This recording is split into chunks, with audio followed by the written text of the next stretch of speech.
Hello everyone, welcome back to Sawdust and Circuits. Today we're building something simple but dangerously useful. A universal inline switch. This is one of those builds that quietly earns its keep. You make one and then suddenly you need 5 more. This switch is going to be used for some desk lighting, so we need a light-duty 110-volt switch. Nothing fancy, just reliable. I had a few latching foot switches on hand, and honestly, they are perfect for this. Simple, mechanical, and they give off serious guitar pedal energy, which I'm not mad about. For connections, I'm using a 2-prong panel mount input and a 2-pin output, as well as some 16-strand 16-AUG wire. Yes, that's overkill, but if you're going to build it once, you might as well build it like it's never coming apart. The enclosure is really the heart of this build. All the holes come straight off of the printer, no drilling required. The 2 rear cutouts are very close in size, so we're all just going to pretend I measured perfectly the first time.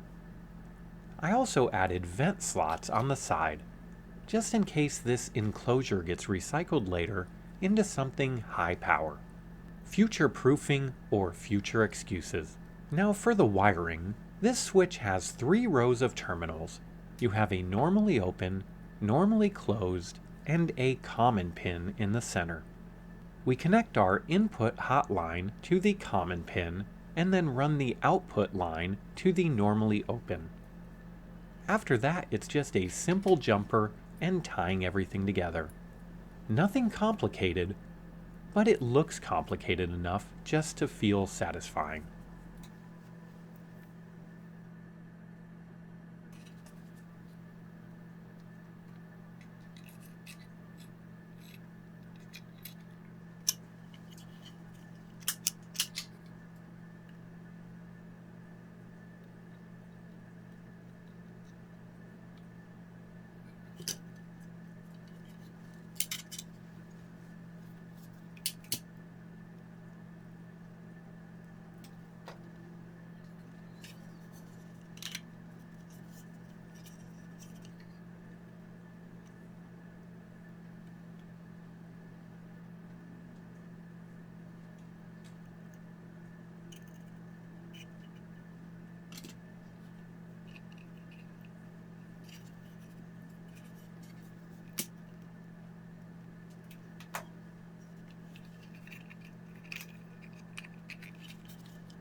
And that's it, a clean universal inline switch that you can drop into just about any project.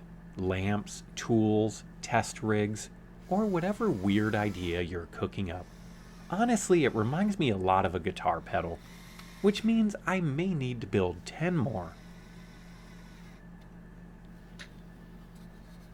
If you found this useful, hit that like button and consider subscribing.